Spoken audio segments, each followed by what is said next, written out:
Hey there, Hammer fam. Welcome back to HammeredHead. Today we're looking at the Elite Squad Trooper from the Bad Batch 4-pack that came out in the Vintage Collection a while back. I think this is probably one of the more boring figures from that 4-pack, but he still looks pretty decent, and if we ever do get an Imperial Crosshair, then they'll be a good combo together. But it's a pretty decent image on the card back. I like that even though it's a dark background, they still made him stand out on here. So they actually did a pretty decent job. And the dark red name pill and background on the figure itself is actually a pretty cool shade. But yeah, just looking at him in there, there's not really a whole lot to say about him. He's just a black clone trooper, I guess. VC211. It's an unpunched card, which is nice, but it is like the sort of thin, flimsy card back material. So nothing super crazy going on there. So why don't we open him up and take a closer look. So here he is, the Elite Squad Trooper. He's okay, I guess. I think the worst thing I have to say about him is that I don't really have anything to say about him. He's just like a black clone with a green visor. Nothing really crazy about him. I do like the shade of green on the visor. It looks pretty cool, and it actually glints really nicely in the light. But as for the rest of him, again, nothing really super special. I guess it's more of like a dark gray instead of black on his armor. So it's actually a pretty cool shade, all things considered, but, you know, nothing crazy going on with paint decker. Accessories too, it's just the long blaster and then the pistol. They are very, very gummy. They're not like the sturdy ones, so and his hands are pretty stiff, so it was actually a little tough to get him to hold them.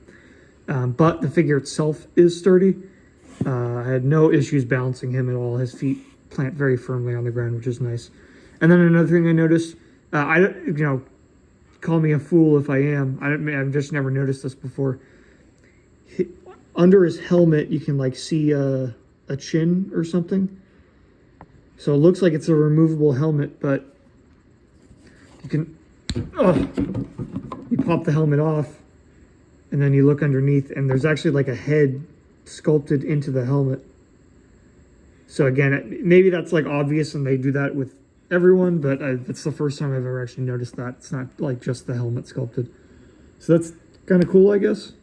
But yeah, other than that, just a regular old clone, other than being elite.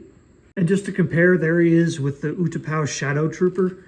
So when they're side by side, you can really see the difference in the shades of black used. Yeah, you can really see the one on the left, the Elite Squad Trooper, really is much more of like a charcoal dark gray thing, as opposed to the pitch black on the Utapau Shadow Trooper. The Shadow Trooper also has a bit more paint apps. He's got, you know, sort of the light gray going on too, and of course the different colored visors. So if you're looking for just like a special ops dark themed clone, either of these will get the job done. Just, you know, choose the one that you think looks cooler, I guess. Neither of them really appeared in a whole lot of different stuff. But yeah, there you go. And nothing really all that nuts about the articulation. It's just, you know, pretty standard modern stuff. We got a ball head, not a huge up and down motion. And then the ball shoulders actually don't really go up that high. Elbows go a little bit past 90, maybe about 90. He does have a hinge at the wrist, which is cool. And then a ball waist, and then ball hips, not barbell, just regular. Knees go a little less than 90, and then the ball joint feet move pretty decently, but, you know, nothing super crazy. So he gets the job done. So that's it for Elite Squad Trooper. Like I said, I don't have a whole lot to say about him. He's just pretty monochrome. I like the green visor. I like the shade of gray they went with, but there's nothing super exciting about this guy. Also, I didn't mention it earlier, but I wish he had a holster for that pistol, because otherwise you don't really have anywhere to put it if he's going to be holding the rifle, unless he's going to two-hand or something. But yeah, if you're into Bad Batch or clones or early Empire or something, maybe you want this guy. But if not, you're not. I don't think you're missing out on a whole bunch.